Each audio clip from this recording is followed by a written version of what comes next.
राहुल गांधी, अखिलेश यादव यांना पोलिसांनी ताब्यात घेतलेलं आहे। पंतप्रधान नरेंद्र मोदी यांच्या घराबाहेर काँग्रेसनं आंदोलन केलं। प्रियंका गांधी सुद्धा या आंदोलनामध्ये सहभागी होते आणि त्यांना सुद्धा पोलिसांनी ताब्यात घेतलंय। आंदोलन करणाऱ्या खासदारांना पोलिसांनी ताब्यात घेतलं। ही तिन्ही महत्त्वाची दृश्य आपण बघतोय। राहुल गांधी, प्रियंका गांधी आणि अखिलेश यादव यांना पोलिसांनी ज्या वेळेला ताब्यात घेतलं तेव्हाची ही दृश्य आपण बघतोय। काँग्रेसचं ठिय्या आंदोलन मोडण्याचा प्रयत्न झाला। जे मुख्य नेते होते ज्यांच्या नेतृत्वात हे सगळं आंदोलन सुरू होतं त्यांनाच पोलिसांनी ताब्यात घेतलं। राहुल गांधी थेट ज्या वेळेला पोलीस पकडायला आले तेव्हा अशा पद्धतीने रस्त्यावर आडवे झोपल्याचं पाहायला मिळालं। दुसरीकडे प्रियंका गांधी आहेत त्या सुद्धा आपण बघतोय, त्यांना सुद्धा पोलिसांनी ताब्यात घेतलं तेव्हाची दृश्य। आणि अखिलेश यादव सुद्धा आपण बघतोय आंदोलकांच्या सगळ्या गर्दीमध्ये होते आणि त्यांना देखील पोलिसांनी ताब्यात घेतलं। या सगळ्या संदर्भात बोलण्यासाठी दिल्लीमधून आपल्यासोबत सध्या प्रतिनिधी शुभम ओमाळे जोडले गेलेले आहेत। शुभम, आत्ताची काय तिथली परिस्थिती आहे?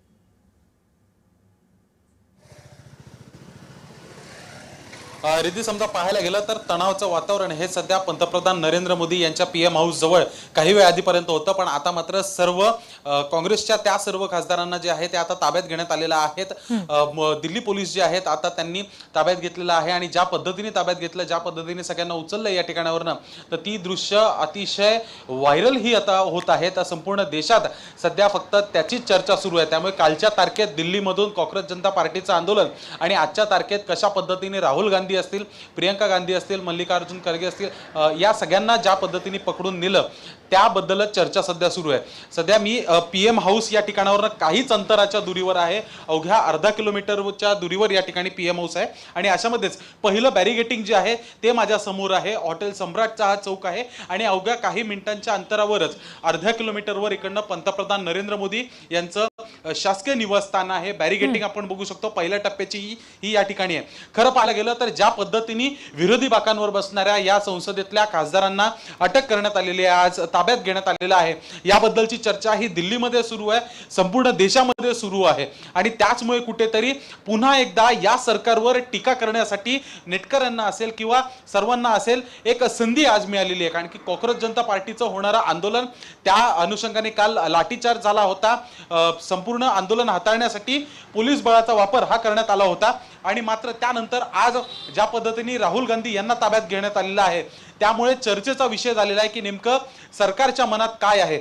इतकंच नाही तर काही वेळ आधी ज्यावेळेस राहुल गांधी हे पंतप्रधान नरेंद्र मोदी यांच्या घरावर आले, पीएम हाऊस वर आले होते, त्याच वेळेस डॉक्टर जितेंद्र सिंग, मंत्री जितेंद्र सिंग जे आहेत त्यांनी देखील त्यांच्यासोबत चर्चा केली।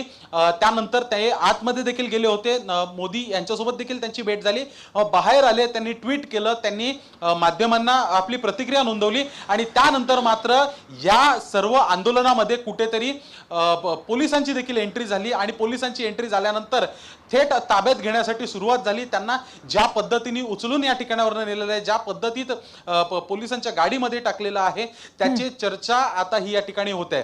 नेमकं सरकारच्या मनात काय आहे हे आतापर्यंत काहीच कळलेलं नाही आहे।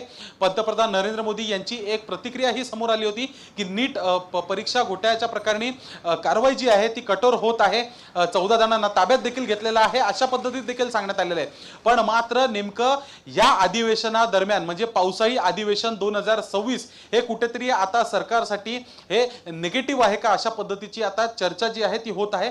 कारण की ज्या पद्धतीने आंदोलन या ठिकाणी पोहोचलेलं आहे, मागील 24 दिवसांपासून या ठिकाणी आंदोलन सुरू होतं।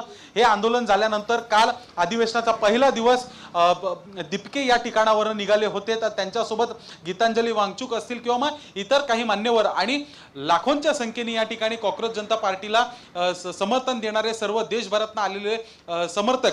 आणि आज मात्र राहुल गांधी यांचं पंतप्रधान नरेंद्र मोदी यांच्या पीएम हाऊसवर अशा पद्धतीने आंदोलन साधारणतः 2.5 तासापेक्षा जास्त वेळ ते या ठिकाणी धरणे देऊन होते। अनेकांनी या ठिकाणी टिया दिला होता। महाराष्ट्रातनं देखील मोठे काही चेहरे या ठिकाणी पाहायला मिळाले होते। नेमकं दिल्लीमध्ये सुरू काय अशा पद्धतीचा प्रश्न आता उपस्थित होत आहे। अगदी, आणि त्याच्यामुळे आता या पुढे सुद्धा काय घडामोडी घडतायत याचे तपशील वेळोवेळी तुमच्याकडून घेऊ। सध्या धन्यवाद शुभम दिलेल्या माहितीसाठी।